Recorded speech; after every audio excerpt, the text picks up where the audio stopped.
In this 34th broadcast of TBR Radio's, the TBR History Hour, our host, TBR contributing editor, Dr. Edward DeVries, walks us through the candidacy, the presidency, of Donald Trump in the 1980s.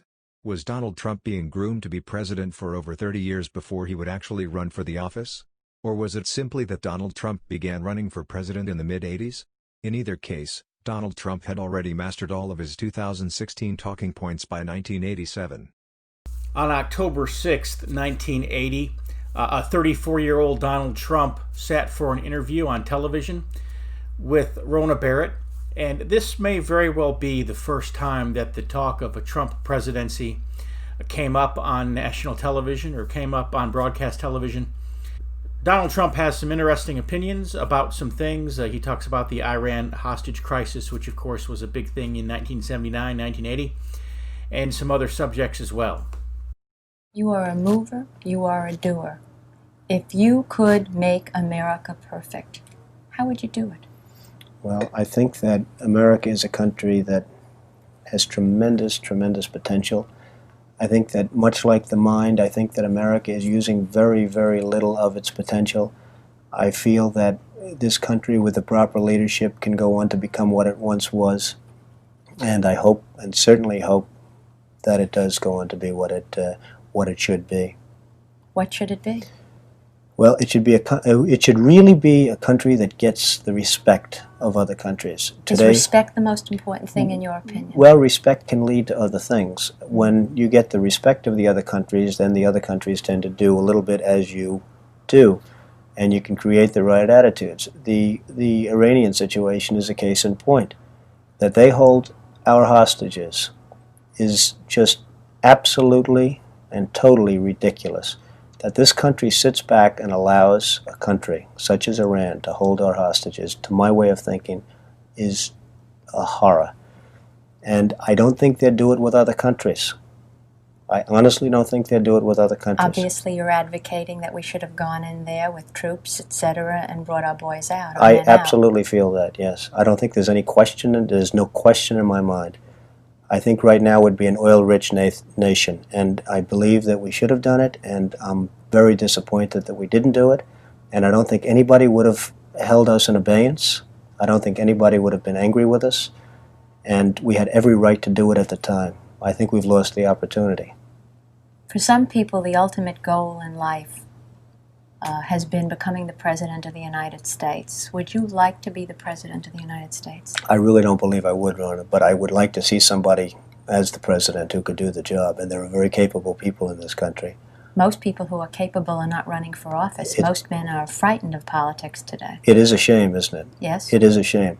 The most capable people are not necessarily running for political office, and that is a very sad commentary on the country. They had major corporations and they had this and that, but they are not running for political office. Why wouldn't someone like yourself run for political office? You have all the money that you possibly need. You've accomplished a great deal, even though you are only 34. I know there's a lot of things that you possibly can do in the years ahead. Why wouldn't you dedicate yourself to public service? Because I think it's a very mean life. I would love and I would dedicate my life to this country, but I see it as being a mean life, and I also see it as somebody with strong views. And somebody with the kind of views that are maybe a little bit unpopular, which may be right, but may be unpopular, wouldn't necessarily have a chance of getting elected against somebody with no great brain but a big smile. And that's a sad commentary for the political process. Television, in a strange way, has ruined that process, hasn't it? It's hurt the process very much. I mean, the Abraham Lincolns of the world. Abraham Lincoln would probably not be electable today because of television. He was not a handsome man, and he did not smile at all. He would not be considered to be a prime candidate for the presidency, and that's a shame, isn't it? But if all the men are like you, then when are we going to get somebody who might be good? I don't know. I hope it's around the corner, but I don't know. I really don't know. What I would like to be involved in is trying to help choose somebody or working with a group of people whereby they put up a candidate who would be acceptable to be a presidential, to be the president. The country, if we had the one man, and it's really not that big a situation. People say, well, what could anybody do as president? The one man could turn this country around. The one proper president could turn this country around. I firmly believe that. If you lost your fortune today, what would you do tomorrow? Maybe I'd run for president. I don't know.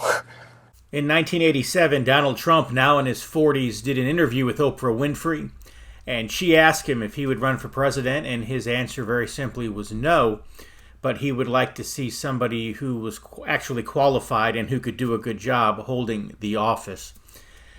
And then a few months after that, Donald Trump appeared on the Phil Donahue show. And, Phil Donahue kind of started the whole, daytime trash TV talk show thing as we know it today.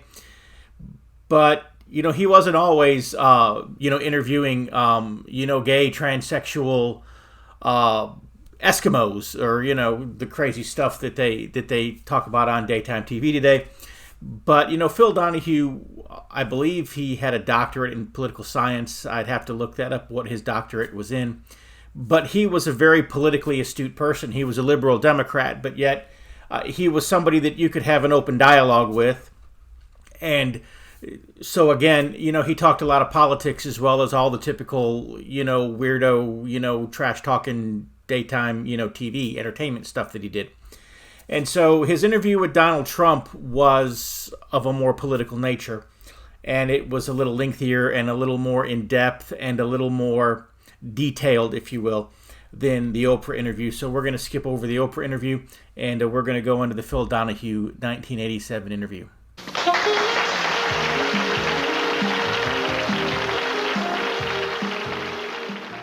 As you know, you're the Fat Cat developer, and the book on you is that you throw little old ladies who can't afford the rent out of the apartment. I don't think that's the book on me, if you want to know. Well, certainly I don't think it is at all. I think probably it's just the opposite. We have very wealthy people in this particular building. We have a building on 100 Central Park South, probably the best piece of real estate in New York, in the world. And we have very wealthy people, extremely wealthy people living in this building. Well, they have second homes. It's not quite accurate to say that every occupant is an extremely wealthy person. No, but the ones that were complaining were the wealthy ones. The ones that were complaining, Phil, were the wealthy ones. These are people with a lot of money. One of them owns a brownstone, a number of brownstones on East 66th Street, and yet she's living in this building for a rent-controlled rent. The rent-controlled people, the people that need rent control, they're not the ones that are protected. It's people that are usually wealthy with a lot of influence that have the connections to get a rent-control apartment. People that might need it, they don't have rent-control apartments. Well, that's a little facile. I mean, that's a little bit like saying, those people are out of work because they're lazy. No, it's I think it may be. Well, first of all, the building on Central Park South has been settled. You own it, and you've made your deal with all the residents. We're very happy with it. Score one for you. Very happy with that. Back to this lawsuit. So you hire Roy Cohn, and he goes to work, and you win it. Cohn doesn't like lawyers either because they always want to settle, and you don't like that about lawyers. The idea of settling drove me crazy. The fact was that we did rent to blacks in our buildings. What we didn't do was rent to welfare cases, white or black. I'd watched what happened when the government came after Samuel Lafrac, another builder, and he caved in and started taking welfare cases. They virtually ruined his buildings. Welfare cases ruined his buildings. Isn't that... Aren't you pretty close here to looking like an insensitive guy from atop your Trump Tower looking down on the Woolman Rink over the vast holdings of your own empire? Shouldn't we have just a little more understanding from a man of your influence and wealth on the issue of making New York livable for all of us, safety on the subway? If the answer is absolutely, then we can't continue to give you guys these big tax breaks, and that would go for General Electric and NBC, too. You tell us in your own book that you would make money on the Trump Tower in New York, but when everybody else without the tax breaks. So when everybody else in the city gets it but Donald Trump, when Koch and the administration tries to stop Donald Trump, and I don't say give me the tax breaks, I say don't give everyone else the tax breaks. If every other building being built in New York City is entitled to a residential tax abatement, and Trump Tower goes, and I'm not entitled, I'm the only building in the city of New York that's not entitled, I don't think that's appropriate. Look at the location of your building. What difference does it make? There are other wonderful locations. Phil, there are other wonderful locations also that are also getting tax abatements. I won the case. They didn't give it to me. It took me 2.5 years in court. I won it 7-0 in 3 different courts, and I'm very happy about it. I didn't win it because I so much needed it as much as because on a moral principle I was entitled to it. If nobody's going to get it, I'm satisfied. If everybody's going to get it, I shouldn't be the only one that's not getting it, Phil. And I know you well enough to know that you wouldn't take it either. If you were in my position, you wouldn't take that. So that's what happened. Hey, let's hear it for the rich folks. But you tell us also in your book, you left Queens and you left Brooklyn for Manhattan to get away from rent control. You're honest to tell us in this book. No, I'm honest. Hey, I'm not running for anything, Phil. I'm not running for office. I don't have to lie in a book. I want to tell the facts, okay? Rent, I mean, do you want me to say little fibs and little this and little that and how much we all love rent control and what a great thing it's been for New York? It's been a disaster for New York. It's badly hurt New York. It's crippled New York. It's made it impossible for a lot of people to live in New York. And you see what's happening. You look at the Bronx. You look at certain parts of Queens and Brooklyn. You see what rent control's done. And I think you know it as well as anybody else. Rent control, and I'm one of the few developers in the world that would ever say it, some forms of rent control are sometimes necessary to protect the elderly, to protect people that truly don't have the money. But when you have multimillionaires, and not all instances of this, Phil, there's not all instances, but you go to Manhattan, the prime sections of Manhattan, where you have rent control and rent stabilization all over. Those are wealthy people in many instances, and I don't mean every instance, Phil, but I mean in many, and I would say in a majority. You have multi-millionaires in some cases living in apartments for $200, $300, and $500 a month that should be paying many times. This is going to sound a little unusual, but New York rents can be $10,000 and $20,000 a month.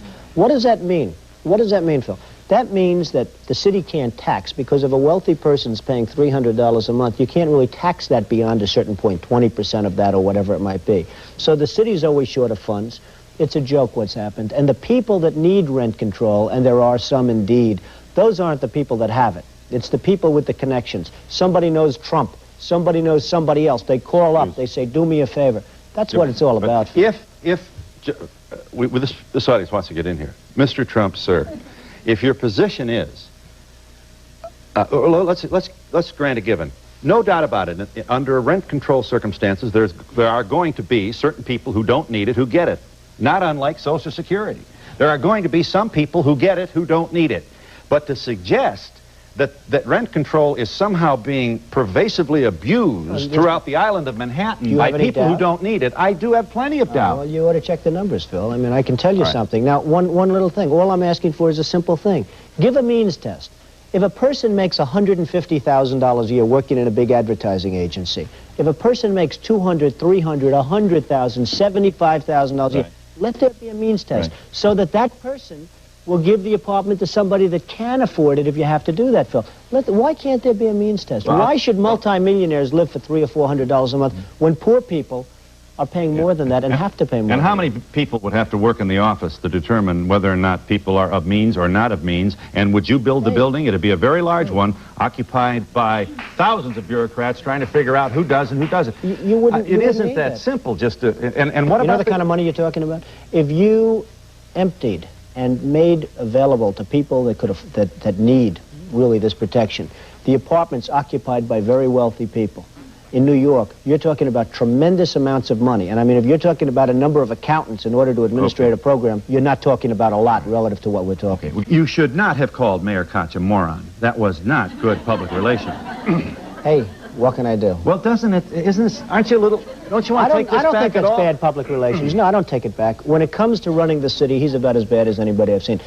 Ed Koch has been a disaster for New York. People that live in New York understand it. Taxes have gone through the roof. Everything's gone through. You have, whether it's a Wallman rink or a subway system, whether it's a school that comes in, it takes 8 or 9 years. Excuse me, but here you're out with your folks at City Hall getting your picture taken. Was it good old days? Well, I guess you liked me in those days.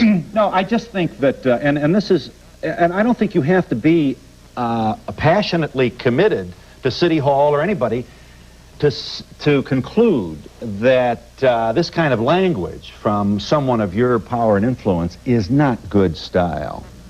Phil, from my standpoint, it doesn't really matter. Again, I'm not running for office. If the point is made better by saying that, let the point be made. He's done a lousy job as the mayor. Anybody from New York probably understands it and knows it. It's gone down now, and it's going down as the most corrupt. Hey, Phil. This is the most corrupt administration in the history of the city. They have their problem. I happen to agree with your assessment of Mayor Koch in New York City. What do you think will finally have to happen to bring his downfall?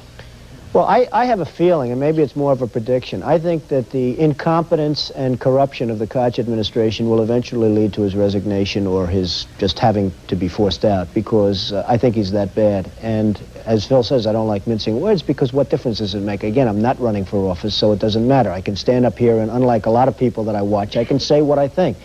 But that's much of a prediction. I believe that the incompetence and corruption will ultimately lead to his having to get out. When I see a total ripoff of this country by Japan, where they literally have no defense budget, where we have to borrow money from them in order to get them oil and defend the Persian Gulf, where most of the oil goes to Japan and other countries, not us. We get 4% of our oil. When I see Kuwait, a total ripoff, we're bringing the Bridgeton. You remember the Bridgeton? Their oil minister sat back and he laughed at how much money he's going to make. Why aren't we getting some of that money? Why aren't we getting it? They're taking in billions and billions of dollars. And we can't even land a helicopter on Kuwaiti soil. You tell me that's right. Saudi Arabia, they wouldn't even be there except for us. And in Saudi Arabia, we couldn't even use their minesweepers, Phil. You know it. We said, could we use your minesweepers? Ours are old, outdated, not worth a damn. They said, no, you can't use our minesweepers to protect the Persian Gulf. I mean, it's a disgrace. What's going on? On his enemies. If people screw me, I screw back in spades. I mean, is there something wrong with that? Tell me. Phil, is there something wrong with that? Well, a confrontational kind of I'll get you used. You keep saying you're not running for office, but why don't you?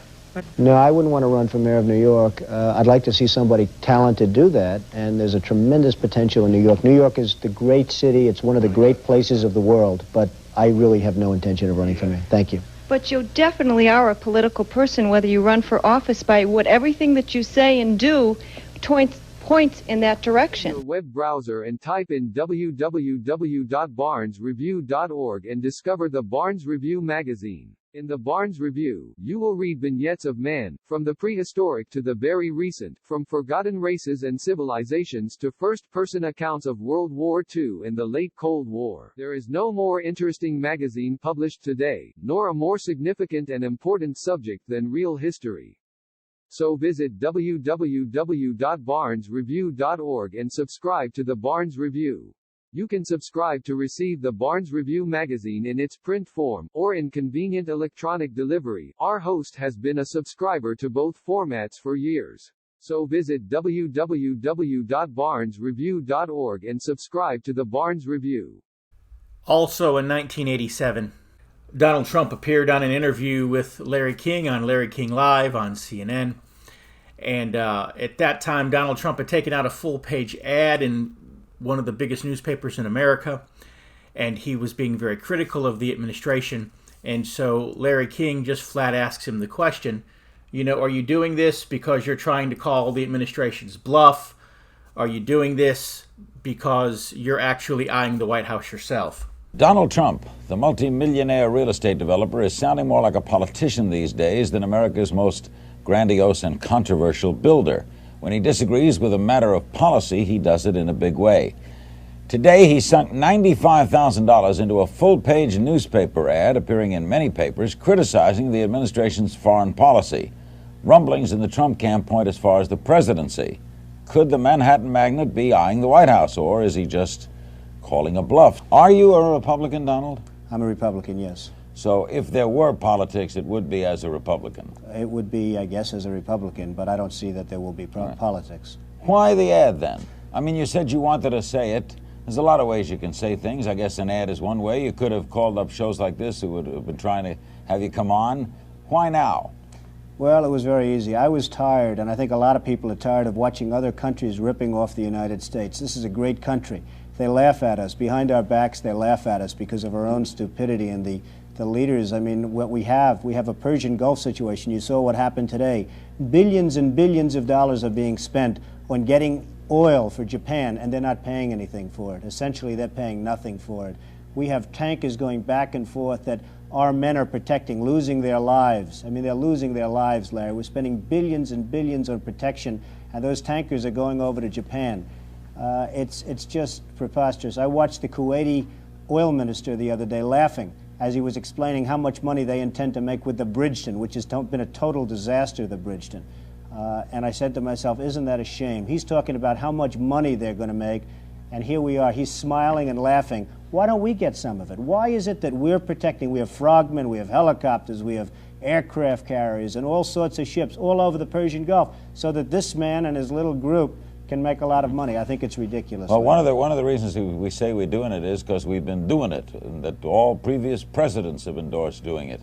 I guess the kind of thinking of an entrepreneur is because somebody else said it was right doesn't make it right, right? Larry, the country is losing $200 billion a year. $200 billion. This country cannot continue to lose $200 billion. Japan is one of the wealthiest machines ever created. Saudi Arabia, and it's not, hey, let me tell you, I'm a big beneficiary of Japan. They buy my apartments in spades. They're fine people. But they must be, they're laughing to themselves as to what's happening over here. We're not kidding ourselves. They're laughing to themselves, Larry, as to what's happening with this country. But Donald, a lot of people feel the way you feel, and a lot of people maybe with as much money, or certainly some people with as much money feel the way you feel. Why did you go public? Because somebody had to, Larry. I watch it again, and it's a very important point. Japan is a money machine. Saudi Arabia is a money machine. Kuwait, these are money machines, the greatest ever created. The United States is, if it were a corporation, it would be bankrupt. It's losing $200 billion a year. For years now it's been losing that. What right do we have to go out and defend? Why aren't these countries, these wealthy money machines, paying us for the defense of their freedom and their nations? Why aren't they paying us? We are kind of the world's keeper, are we not? I don't believe we should be. I think Japan should certainly make a contribution. Japan is one of the reasons they're so successful is they don't have to worry about defense, because why should they worry about defense when the United States will do it for nothing? I mean, it's crazy. Saudi Arabia, I mean, you saw what happened with Saudi Arabia. We're going through the Gulf. We have old-fashioned, obsolete minesweepers. We ask Saudi Arabia for the use of their minesweepers, which are the best made, the most modern, the best, and they say no. Who are they to tell us no? We're not going to give you our minesweepers. It's ridiculous. They're only there for the sake of us as far as that's concerned. We are protective of Saudi Arabia. They should pay for that. Are we going to be hearing more from Mr. Trump on issues like this as we go along? I really don't know, Larry. This is an issue that's been bothering me. It's been bothering a lot of people that I know, and I think it's an issue that had to be brought out to the fore. The concept of America financing and paying and losing lives for countries that won't even allow us to use their ships. And these are the countries that in 24 hours they'd be wiped off the face of the earth if it weren't for America. It's ridiculous. By the way, a couple of other things, then we'll take some calls for Donald Trump. Is it true that you're going to go to New Hampshire in October at the invitation of Mike Dunbar, who's heading a group called Draft Donald Trump? Well, I was asked about 3 or 4 weeks ago whether or not, by a very good friend of mine, whether or not I'd go to New Hampshire. That's turned out to be now a much bigger deal than I had ever anticipated. And perhaps, I don't know, I am going. I made the commitment to go. I made the commitment about 3 weeks ago, and I will go, yes. You will go, even though you realize now, in just stepping foot in that state, people are going to presume things. Well, they can presume whatever they want. I have no intention of running for president, but I'd like the point to get across that we have a great country, but it's not going to be great for long if we're going to continue to lose $200 billion a year. You're going to get into the early 90s, 1990, 1991, and the whole thing's going to blow, because this country cannot continue to support Japan and Saudi Arabia and Kuwait and many other countries that are much wealthier than we are. We're not a wealthy country. You can't be a wealthy country when you're losing the kind of money that we're losing. We're a debtor country. A couple of other things, then we'll break and take some calls. Don, why don't, there are some who said this, why don't people like you, you and people like you, build low-income, medium-income housing? Well, as far as building housing is concerned, and low-income housing, I've built a lot of it. I haven't recently, but I've built a lot of it. I built senior citizens housing and beautiful, beautiful housing. I built low-income housing, and I'm very proud of it. The policies of the government right now just don't allow it, because really what's happened by the tax incentives that were taken away and by the lack of federal programs. You used to have federal programs, you don't have them anymore. And it really doesn't allow it to be done on any economic basis. And it's a pretty rough situation. I mean, you just don't have subsidized housing, low-income, moderate-income housing, and it's a really big problem. And if they did, you would do it? I would absolutely love to do it. I'd be honored to do it. I used to do it. I mean, people think of me in terms of Trump Tower and all the other jobs. I'm just as proud. I mean, you folks don't talk about it because maybe it's not as interesting to some people. I am, frankly, just as proud of all the low-income and the senior citizen housing I built. Well, so far, it's the only buildings I've asked about. Yes. Casinos. You're very big in Atlantic City. You're going to Vegas? Well, I don't think so. I'm not looking to go to Las Vegas. I have stock in companies that are in Las Vegas, and I'm not particularly looking to do it. We've done a great job in Atlantic City. I'm very proud of the results. We have just about the best casinos, I think, anywhere in the world as far as that's concerned, hotel casinos, and we're very proud of it, and that's really pretty much where I want to be. What's the drive, Donald, that you don't have to do this anymore, that keeps you wanting to build more and more?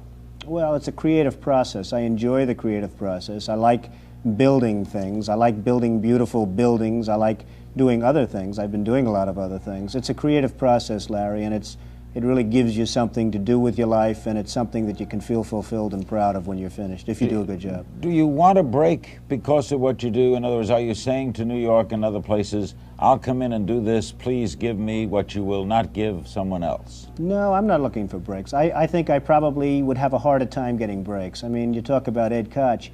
The man tried to fight me on so many different things, and he's failed. In each case, he's failed, and that's nice. I like beating it. I really get a charge out of beating Ed Koch. And you know, it's just one of those things, but he's fought me on a lot of different things. He's consistently fought me, and he's consistently lost. In other words, you don't want more or less than anyone else would get? I don't want more or less than anybody else, no. Donald Trump is our guest. He spoke out quite vociferously today in the New York Times and other papers in a major statement on American foreign policy. He's the noted, of course, builder, and we're going to take your phone calls for Donald Trump. Our guest, the famed developer Donald Trump of New York. We're ready to go to your phone calls. Redlands, California. Hello. Hello, sir. Comment and a couple of quick questions. I think it would be really a big mistake for the United States to attempt to tax its allies for protection, because that would demote them to the role of a client state of the United States. And secondly, I think it'd also be pretty unconstitutional, because the Congress has the authority to raise armies and support them with taxes for the defense of the United States, not to be hired out as a mercenary force. All right, Donald. Well, number one, it wouldn't at all be unconstitutional. And number two, if you're talking about taxing, I'm not talking about taxing. I think that people should make a contribution, and a major contribution, other countries, to this country for what we're doing to keep their freedom and to keep them free and to allow them to be free. And would you rather have that, or would you rather see this country to go totally bust in another couple of years, because this country cannot afford to defend Japan and every other country in the world? It just cannot afford it. It wouldn't be a tax. It would be more a payment in kind, like for landing space at airports, right? It would be, you could call it anything you want. Yeah. To be perfectly honest, I don't care what it's called, but I think that Japan and all of these other countries should certainly pay. They can well afford to pay. Donald Trump's our guest. This is Larry King Live. We go to Toronto. Hello. Yes, good evening, Larry. My Hi. question for Mr. Trump, it's a two-part question relating to international trade. Is the solution to the American trade deficit to restrict trade through protectionist policies, or to train American business to be more aggressive and entrepreneurial? And I'd also like to know if Mr. Trump would support a Canadian-U.S. free trade agreement. Well, I think, just to answer your first part, I believe it's very important that you have free trade. But we don't have free trade right now, because if you want to go to Japan, or if you want to go to Saudi Arabia or various other countries, it's virtually impossible for an American to do business in those countries. Virtually impossible. And I have many friends, they go over to Japan, they can't open up anything. They need approvals, they need this, that. In the meantime, Japan comes over to this country, they're buying up Wall Street, they're buying up all of Manhattan's real estate, they're buying, which is fine as far as I'm concerned, because they're paying premium prices that put people like myself in a very good position if I ever want to sell something. So the fact is that you don't have free trade. We think of it as free trade, but you right now don't have free trade. And I support anything having to do with Canada, because I think they've been one hell of a good ally. Do you do any business in Canada? I do a little bit of business with Canada, and the Canadian people are wonderful people, and they're with us 100%, as opposed to many other people in the world. We support so many countries that, I mean, you walk out on the airport and they say, Yankee, go home. They have signs all over, Yankee, go home, and we're giving billions. We don't give anything to our farmers. Our farmers are dying. There's no question about it. Farms that were in for generations and families, they're being taken away. The homeless are all over the streets of the major cities, the sick and the problems, and yet we'll give billions of dollars in defending countries that have 5 times more money than we can ever hope to have. It's ridiculous. By the way, if you put up one of your properties for sale, let's say Trump Tower, would the Japanese be at the head of the line bidding for it? It would be very tough to compete with them or some other countries, some other European countries right now, because of what's happening with the dollar and the yen and the mark and the various other currencies. But the Japanese are at the forefront, and it's very, very tough to compete with them in terms of the purchase of anything in this country that's prime. Middletown, New York, for Donald Trump. Hello. Hi, Mr. Trump. Knowing that you have differences with Mayor Koch in New York, would you be interested in a mayoral race against him? No, I don't want to run for the mayor of the city of New York. Being mayor of New York is certainly not an easy job, but it's a job that's very possible to be done correctly. We have a man who's not a competent mayor. I think most people that live in New York know that. He's been bad for the city. He's losing a lot of business in the city, and he shouldn't be. And he's really been a pretty big disaster. And I think that probably over the next period of time, something's going to come out where he will not be the mayor of the city of New York, hopefully much longer. Should the mayor of the city be someone who knows business? Well, what we need is competence. We don't have that. We have a one-line artist. That's all he is. And, you know, he's got sort of one-liners that are okay but not great. And that's all he's got going, and it's a problem. It's a problem because we have the greatest city in the world. It's an incredible, incredible city, and I'm proud of the city. And I hate to see the job that he's done because it's really been pathetic. Lowell, Massachusetts, for Donald Trump. Hello. Yes, hello, Larry. Hi. Donald, first of all, I want to commend your stand in regards to the other nations should take part in the expense of helping the Persian Gulf. But my question to you is the following. You are a very wealthy man and have many contacts. Why can't you do more for the hungry and the homeless in New York? Well, I think it's a very good question, and I'd like to. The problem that you have, and you have a major problem, the problem that you have is it's such a big, big dilemma. You really need federal government assistance, not even city government. The city governments have to be competent, capable, etc. But you really need the federal government to step in. That's why it bothers me so much that when we give this kind of money to the wealthiest countries in the world, and yet for our own people, the homeless, the sick, the poor, the farmers, who are really going through hell right now, those people we're not helping.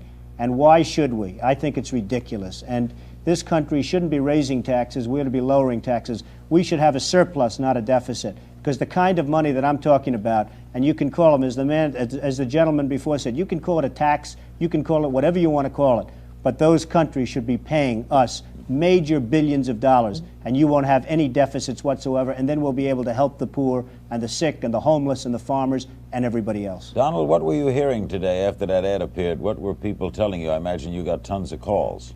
It was unbelievable, to be perfectly honest. I put the ad in thinking maybe a couple of politicians would see it, and maybe they'd say, hey, you know what? That happens to be a great idea, and he happens to be right. We've gotten thousands of phone calls. We've gotten tremendous support. I've never seen anything like it. I have literally never dreamt that this kind of reaction could have happened from taking a newspaper ad essentially saying, hey, we're making a mistake and this is what we should be doing. West Patterson, New Jersey. Hello. Hello. I'd like to, hi, Larry. I want to ask Mr. Trump a question about the Japanese, and if they keep on buying up all the real estate in Hawaii and in New York, won't it come to a point where they will be dictating our policy, and we'll be afraid to move against them? I think it's almost to that point now, isn't it? There's a book out, Don, that says that already exists, that Japan is, in a sense, wielding the rope with us. I believe it already is true to a large extent, and there's no reason for it to be. If we had the right people, if we had the right people with the right instincts and business ability, there'd be no way that that could happen. And that's why I hate to see what I see. By the way, I like the Japanese very much. I do tremendous amounts of business with them. They do very well as far as I'm concerned. A man just bought a $21 million apartment in one of the buildings I own. A what? A $21 million. He bought 7 apartments, a Japanese man. Wonderful man. He bought 7 apartments, put them together. He's building a $21 million apartment. That's without the cost of construction, by the way. Plenty of money. I like them very much, but they laugh at us. They're laughing at this country and the way the country is being managed. And they should be laughing. Donald, they should be laughing. In a $3 million apartment, if you got apartment 3B, and 3A is hanging a picture, you wouldn't hear that in 3B, would you? Well, hopefully not in the kind of buildings I Okay, live. now it's just a little question from someone. Okay. I know. Okay, Ocean City, New Jersey. Hello. Yeah, Larry and Donald, how are you doing? I have a comment and a question, then I'll hang up and I'll listen. Go ahead. First off, I really enjoy having Mr. Trump here. As a 32-year-old business person myself, I think he is a tremendous role model for young people like myself that look at him and write down their goals and strive to be better. That's the comment. The question is, I've always felt that NATO and West Germany, I mean, we have all those troops over there. I feel that they should pay their way. And then my second question is, and I'll hang up, is what other topic is near and dear to his heart. Thank you. Okay. Well, thank you very much. I appreciate it. And I agree with you on NATO. I agree with you on other countries. I don't want to single out Japan. I don't want to single out Saudi Arabia, but these are countries that people understand the kind of wealth we're talking about, and I will single them out. But there are many other countries and taking tremendous advantage of this, including NATO. If you look at the payments that we're making to NATO, they're totally disproportionate with everybody else's, and it's ridiculous. As far as other causes that are near and dear, this is the cause, because if we can solve this, then we're able to take care of something that I consider to be ultimately of ultimate importance, and that is the homeless situation, that is the farmers, that is the sick. We don't have any money. This country is busted. And it's busted because we're doing things that we shouldn't be doing. If we had business ability in this country, we'd be making lots of profit, so-called surplus profit. And that profit, that money, could be going to defend and I literally mean defend our homeless and our poor and our sick and our farmers. And that's where we ought to be spending the money, not giving it to countries that don't give a damn for us to start off with. Give me a development forecast for the rest of the 80s, good or bad, for buildings. I think it's going to be good in New York City. It's been bad in a lot of other places. It's going to get bad unless we do something about this horrible, horrendous deficit. You cannot continue to lose $200 billion a year. It's going to be so bad that people will never, I really believe this could be much, much worse, unfortunately, than recession. This could be the step beyond. I hate to use the word depression, but if we don't solve the $200 billion a year loss, which is exactly what we have, this country is going to have some very, very serious problem in the early 1990s. One other thing, could the next presidency be a one-term presidency because of that? I think the next president of the United States could have some very, very, very serious problems. It's going to be, I think, it's going to be a very difficult presidency because of the problems that we're talking about right now. And you don't want it to be Donald Trump? I do not want it to be Donald Trump, but I do want the problems to be solved, Larry. Thanks, Donald. See you in New York. Thank you, Larry. Extra, read all about it. If you're like me, and I'll bet you are, you like to be on the cutting edge of honest news and accurate information. 26 times a year, the American Free Press newspaper can be delivered to your door, packed with the kind of uncensored news that I know you're going to appreciate. If you're ever dissatisfied with your subscription to the American Free Press, their guarantee is that you just drop them an email and they will gladly refund the unused portion of your subscription. So what are you waiting for? Visit www.americanfreepress.net. Once again, www.americanfreepress.net. And find out about the American Free Press. Do it today. Extra, read all about it. The Donald Trump that we just heard on the Larry King Live show back in 1987 sounded a whole lot like the Donald Trump that we heard back in 2016, 30 years later, when he was on the campaign trail. It's amazing how the message didn't change. Some of the illustrations changed. Trump became more specific about NATO nations paying their fair share, while back in 1987 he was talking about countries like Japan and Saudi Arabia that are not NATO nations, but it was the same principle. We're paying to defend these nations. They need to pay us for the defense that we put out on their behalf. There were some other issues as well. He even used that phrase about making America great again. And that was 30 years before he had run for president himself. And so it's amazing how much he sounded like 2016 candidate Trump when he was on the Larry King Live show 30 years before then. A few months after that, in 1988, he would appear on the Oprah Winfrey Show. And Oprah would, of course, bring up the subject of the possibility of Donald Trump becoming president. And, of course, this was an election year. George H.W. Bush would run for and win the presidency, having been Ronald Reagan's vice president for the last 8 years, defeating the Democrat Michael Dukakis. But apparently, Trump was again asked the question. A lot of people were thinking that back in 1987, 1988, that Donald Trump was very much entertaining a run for the presidency. And so the question is begged, therefore, was a lot of his appearances on the talk shows, the politically motivated advertisements he was taking out in national newspapers and so forth, was this him, basically doing an exploratory feel, if you will, trying to see if he could gain traction to announce a candidacy? You can make that decision. But listen to Donald Trump. Took out a full-page ad in major U.S. newspapers last year criticizing U.S. foreign policy. What would you do differently, Donald? I'd make our allies, forgetting about the enemies you can't talk to so easily. I'd make our allies pay their fair share. We're a debtor nation. Something's going to happen over the next number of years with this country, because you can't keep going on losing $200 billion, and yet we let Japan come in and dump everything right into our markets and everything. It's not free trade. If you ever go to Japan right now and try to sell something, forget about it, Oprah. Just forget about it. It's almost impossible. They don't have laws against it. They just make it impossible. They come over here, they sell their cars, their VCRs, they knock the hell out of our companies. And, hey, I have tremendous respect for the Japanese people. I mean, you can respect somebody that's beating the hell out of you, but they are beating the hell out of this country. Kuwait, they live like kings. The poorest person in Kuwait, they live like kings. And yet they're not paying. We make it possible for them to sell their oil. Why aren't they paying us 25% of what they're making? It's a joke. This sounds like political presidential talk to me, and I know people have talked to you about whether or not you want to run. Would you ever? Probably not, but I do get tired of seeing the country ripped off. Why would you not? I just don't think I really have the inclination to do it. I love what I'm doing. I really like it. Also, it doesn't pay as well. No, it doesn't. But, you know, I just probably wouldn't do it, Oprah. I probably wouldn't, but I do get tired of seeing what's happening with this country. And if it got so bad, I would never want to rule it out totally, because I really am tired of seeing what's happening with this country, how we're really making other people live like kings, and we're not. What do you think of this year's presidential race, the way it's shaping up? Well, it's going to be very interesting. I think that probably George Bush has an advantage in terms of the election. I think that probably people would say that he's got like that little edge in terms of the incumbency, et cetera, et cetera. But I think Jesse Jackson's done himself very proud. I think Michael Dukakis has done one hell of a job.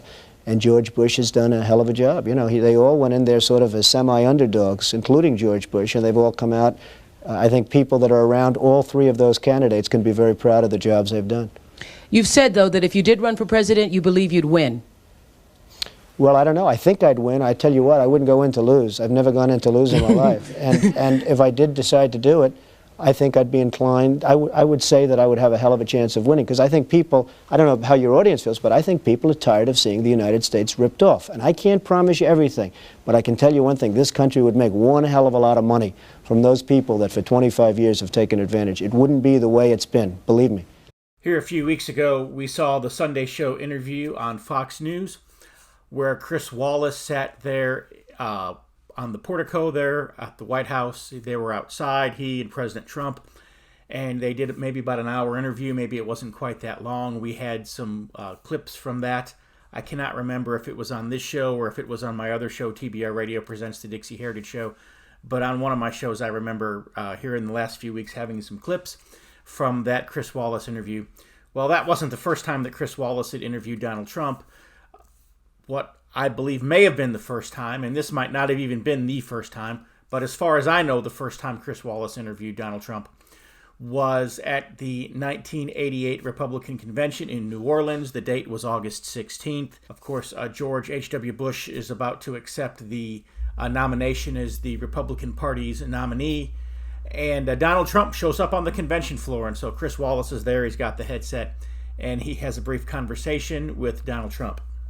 Who do you have? Well, that's right, Tom. One of the interesting things about any national convention is the surprising people who show up on the floor, and here tonight is real estate tycoon and best-selling author Donald Trump. Well, thank you very much. Well, you're welcome. You have flirted with the idea of politics. Now you're here at your first national convention. Does that get you interested in possibly making the plunge? Now you have to tell me something. Who told you I flirted? Well, I didn't know that I flirted. Well, you took out full-page ads in the New York Times to talk about your foreign policy. Some people would say... I do feel very strongly about the country. I love the country, but I think you're going to have probably George Bush as your next president. He's an excellent guy, an excellent man. He's a friend of mine, and I'm here for that reason. Well, I wasn't talking about this year, Mr. Trump, but you have said that if you ran for president, you'd win. I think I'd have a very good chance. I mean, I like to win. When I do something, I like to win. I like to do well, and I think I probably would have a pretty good chance. Tom Brokaw mentioned a moment ago that you have prospered in the Reagan years, and some people have said that Ronald Reagan ushered in an era, some people say, of greed and conspicuous consumption, and frankly, some people say Donald Trump is a conspicuous example of that. You make no apologies about the 100-room mansion in Palm Beach or the $30 million yacht. Well, I employ thousands and thousands of people that wouldn't have jobs if it weren't for things that I built. I mean, I employ probably 25 or 30,000 people. And these are things that I've done over the last 4 or 5 year period, Chris, and I think that a lot of people are very thankful for it. So I can't make any excuses. I'm very proud of what One last quick question. Can you laugh at the Doonesbury cartoons about the quality of the solid gold sinks in your yacht? Well, everybody tells me I'm supposed to be honored by that. I'm not sure if it's an honor or not, but he certainly, I mean, someday maybe he's going to be able to find another topic. But I certainly seem to be in a lot of his cartoons. I'm not sure if they're good, bad, or indifferent, but I guess I'm supposed to be honored. Donald Trump, thanks very much for coming tonight. You have a good... Welcome to the Christendom curriculum. You know, every parent who decides to homeschool wants to secure a great education for their child, while also saving time and money. But these days, many parents have another concern. They also want a homeschool curriculum without all the multiculturalist, politically correct diversity doctrine that's really little more than a thin disguise for an anti-Christian, anti-American, and anti-Western civilization bias. Now there is such a curriculum. The Christendom curriculum gives your children a complete education in Bible, history, literature, and more, focusing on the classic academic skills of reading, writing, and arithmetic. But we also tell the story of Christendom, the story of the Christian nations, especially as Christ's kingdom has been historically manifest in the nations of Europe and America, and we do so without apology. The Christendom curriculum is the only Christian nationalist homeschool program you'll find. We support the right of the European and American peoples to their historic Christian cultures against the globalist leftists who want to destroy those cultures. Not only that, but we provide assigned reading courses for various hot-button subjects in our current culture wars, including feminism, social justice, and cultural Marxism, among others. These reading courses will teach your kids how to survive a social justice warrior attack, how to debate with leftists on social media, how to reform their local churches and communities, and more. We're living in a time of tremendous historical and social change. Christians have the opportunity now to begin building the culture and civilization of the next 1,000 years and beyond. It's an exciting time to be alive.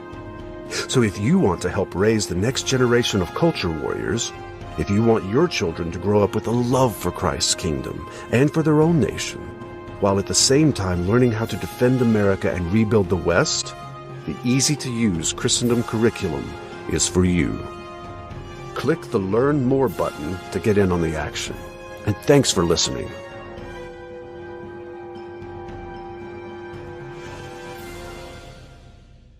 Here is an interview from 1989. George H.W. Bush had won the presidency. He has been inaugurated as the 41st president of the United States. And now Donald Trump is appearing on one of the Sunday talk shows, and it almost sounds as if he's regretting that he didn't run for president. You've become a role model in this country. The reason that your book sells, the reason that your board game sells, is because people are looking to leaders. People are looking for values, and you're one of the people. And it's you may dismiss it, but people are talking about, Donald Trump for president. What they're really talking about is Donald Trump, show us the way. Be the true white hat. So the question is, in terms of specific things, the Woolman Memorial was very nice. But north of the Woolman Memorial, into the pockets of poverty and despair in this country, is where the problems are. You know your way to Kings County. Most people, if they knew that way, don't want to go there. Most people want to get out of those neighborhoods. Most people want affordable housing. Most people want chances for jobs. That's not happening in this city.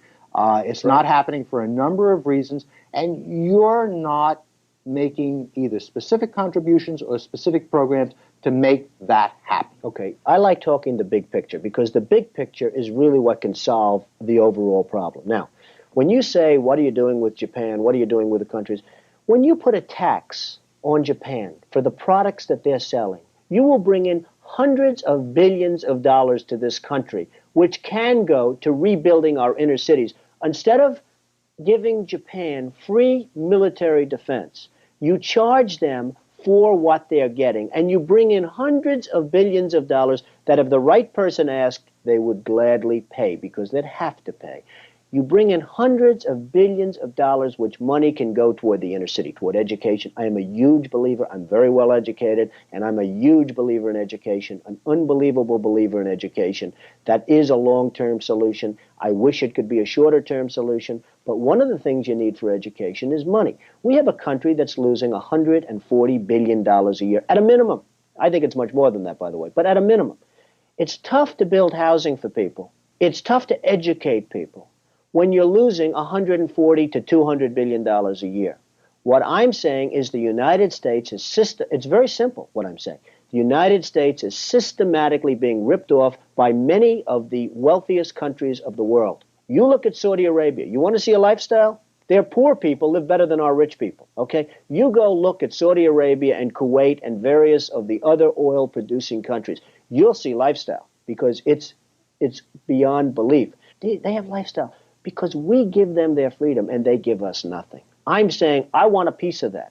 I want the money so that we can put the money into Harlem, so that we can give the money back to education. Because that's the big picture, but that's the real picture. I'm astounded at what you're saying because in the history of this country, we have never seen that kind of money, forget about trickle down, that kind of money conduited into the inner cities, into education. Well, I think it has to be. Well, maybe you better be in charge of not only getting that money back and seeing that it doesn't go over there, but that it goes into the inner cities, that it goes into job programs. Is that an endorsement? I mean, we've come a long way. Is that an endorsement? What do you do when you're not? Where do you get your ideas from? Do you read books or I read a lot, and I read a lot, but I actually wish I had more time. If I had the time, I would be a very avid reader.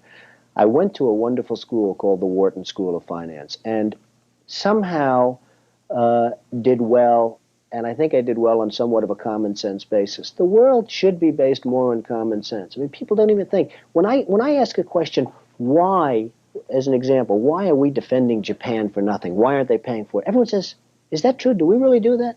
Nobody even knows about it. And then they think about it, and that's the end of it. And by the way, including politicians, top politicians, I ask them, Washington, I say, why are we defending Japan for nothing?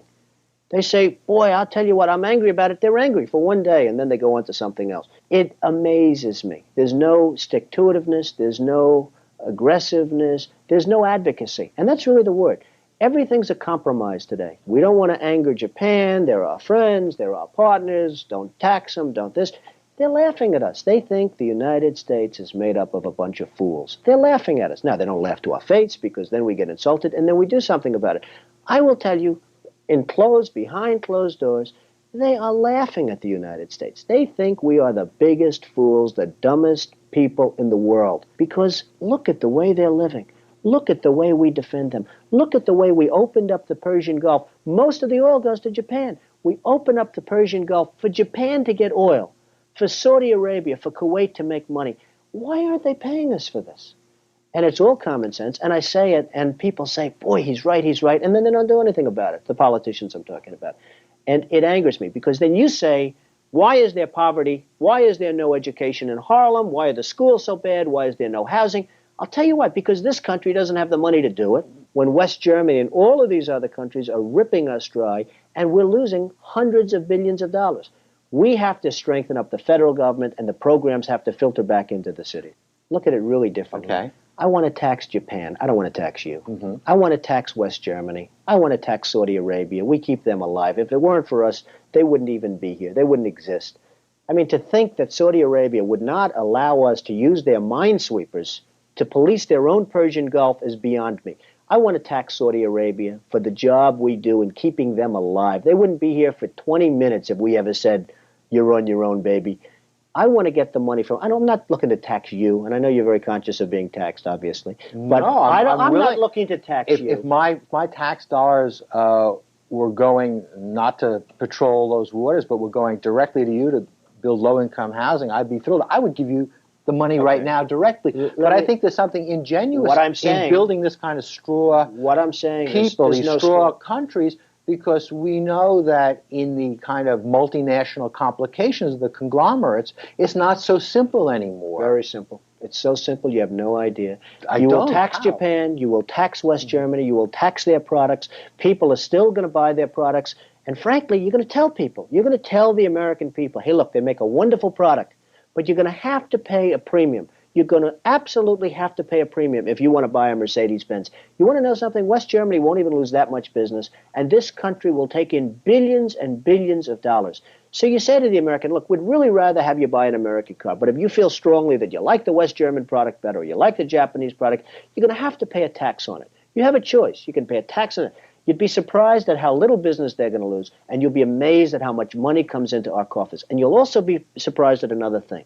Japan and West Germany and Saudi Arabia, all these, they'll start respecting us. Because right now, they have absolutely no respect for the United States. They do not believe what they're getting away with, and they've gotten away with it for years. What did your friend George Bush say when you outlined this to him? I believe that George Bush and a lot of other people, and George Bush is a friend, but I believe that they just don't want to make waves. They don't want to broach the subject. They don't want to become, as I said before, advocates. They want to sort of just keep it the way it is. So what chance do we have? The problem that I have with that is that I don't believe you can keep it the way it is. See, I don't believe that a country can continue to lose perhaps $200 billion a year. I really don't. Now, nobody knows what's going to happen. Who knows, really? I mean, nobody, the economists, I think it's a wasted profession as far as I'm concerned, because I've never seen one that's consistently right. But nobody knows what's going to happen. But I'm, again, somebody that has a good instinct financially. I have had historically. I followed markets. I've been going in the right direction, whether it's New York real estate or stocks or whatever. I know from a common sense financial standpoint that something has to burst.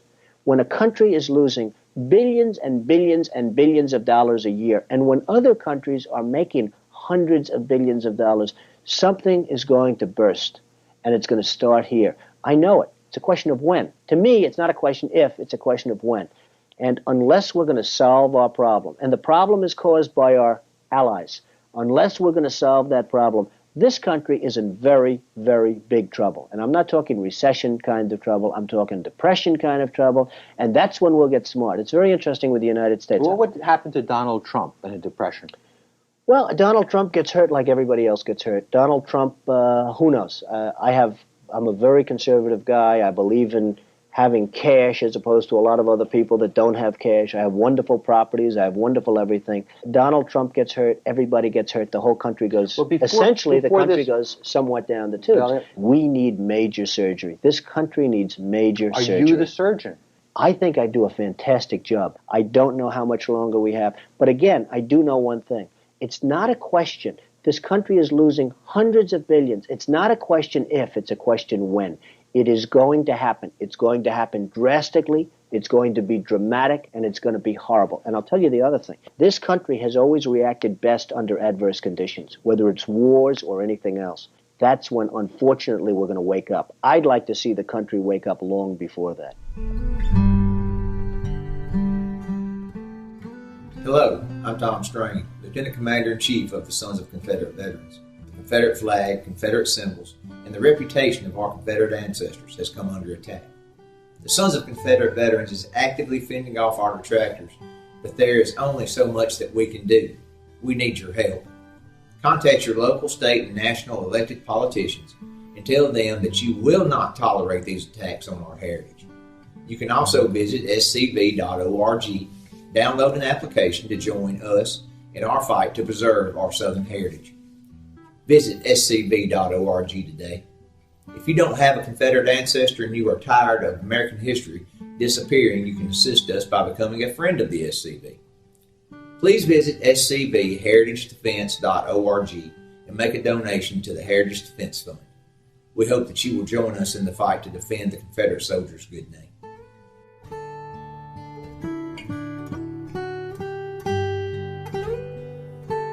And there you have it. There was the Donald Trump candidacy, maybe even call it the Donald Trump presidency, even though he wasn't president at this time. He may have been running for president during the 1980s.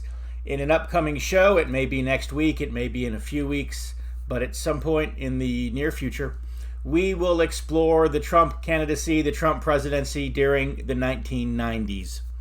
Until then, I want to encourage you to go to our website, www.barnesreview.org, www.barnesreview.org. Check out what I believe is the best history magazine in all of the world, the Barnes Review magazine. When you're there, you can also find back episodes of TBR Radio, be it TBR Radio Presents the TBR History Hour that you're currently listening to, or my other show, TBR Radio Presents the Dixie Heritage Show.